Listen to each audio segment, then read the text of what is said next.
शराब से लेकर गोबर और चावल से लेकर कोयला, भूपेश बघेल के 5 साल के शासनकाल में छत्तीसगढ़ में घोटाले तो काफी हुए, लेकिन महादेव सट्टा ऐप घोटाला भूपेश बघेल के लिए सबसे बड़ी मुसीबत बन गया है। विधानसभा चुनावों के बीच महादेव सट्टा ऐप घोटाले ने राज्य में कांग्रेस को कितना नुकसान पहुंचाया, सही अंदाज में नतीजों से पता चलेगा। लेकिन साफ तौर पर महादेव बैटिंग ऐप के मालिकों और उसके कर्मचारियों को सुरक्षा देने के नाम पर 508 करोड़ रुपए वसूले गए, जो सीधे सीधे भूपेश बघेल को मिले। इसी 508 करोड़ के दम पर कांग्रेस आलाकमान को उन्होंने मैनेज किया और टीएस सिंहदेव को सीएम बनाए जाने की जगह खुद पूरे 5 साल तक सीएम बने रहे।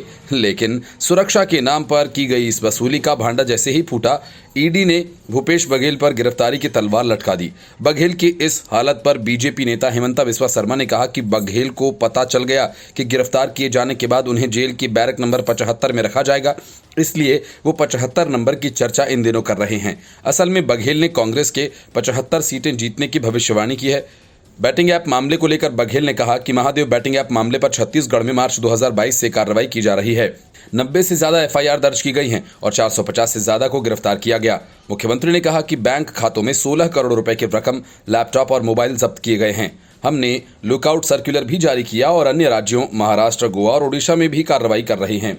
भूपेश बघेल ने कहा कि अब महादेव ऐप यहां काम नहीं कर रहा है, लेकिन हम लगातार कार्रवाई कर रहे हैं। भाजपा पर हमला बोलते हुए उन्होंने कहा कि लुकआउट सर्कुलर के बाद भी भारत सरकार सौरभ चंद्राकर और रवि उप्पल को गिरफ्तार क्यों नहीं कर रही है, इसका जवाब हमें मिलना चाहिए। इसका मतलब है कि भाजपा उनसे मिली हुई है। महादेव ऐप को बंद करना भारत सरकार की जिम्मेदारी है, लेकिन अभी तक इसे बंद नहीं किया गया। हालांकि भारत सरकार महादेव बैटिंग ऐप सहित कई दूसरे सट्टा खेलने वाली साइट्स पर बैन लगा चुकी है, लेकिन बघेल इस सच को छिपा रहे हैं।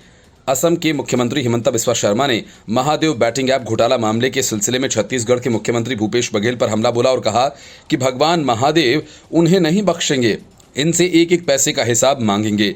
छत्तीसगढ़ की एक रैली को संबोधित करते हुए उन्होंने कांग्रेस पर नक्सलियों के साथ सांठगांठ करने का आरोप लगाया। हिमंता बिस्वा शर्मा ने कहा कि हाल ही में जब मैं चुनाव प्रचार के लिए बिलासपुर में था तो मुझे पता चला कि भूपेश बघेल ने महादेव सट्टेबाजी ऐप के माध्यम से 508 करोड़ रुपए लूटे हैं। इस घोटाले में इससे अधिक की लूट हुई होगी। उन्होंने कहा कि मुख्यमंत्री के रूप में भूपेश बघेल का कार्यकाल 2.5 वर्ष का था और शेष 2.5 वर्ष टीएस सिंहदेव का था। बघेल को 2.5 साल बाद और 2.5 साल मिल गया, जो पैसे के लेन देन के बिना संभव नहीं था। उन्होंने कहा कि उन्होंने ऐप का नाम महादेव रखकर घोटाला किया। उसने उनका नाम भूपेश रखा होता या मेरा नाम हिमंता रख दिया होता, लेकिन उन्होंने ऐप का नाम महादेव के नाम पर रख दिया। अब महादेव उन्हें नहीं छोड़ेंगे और एक एक पैसे का हिसाब लेंगे। भूपेश जी, आपको हिसाब देने का समय आ गया है और आपको हिसाब देना ही होगा। Bureau report, news of India.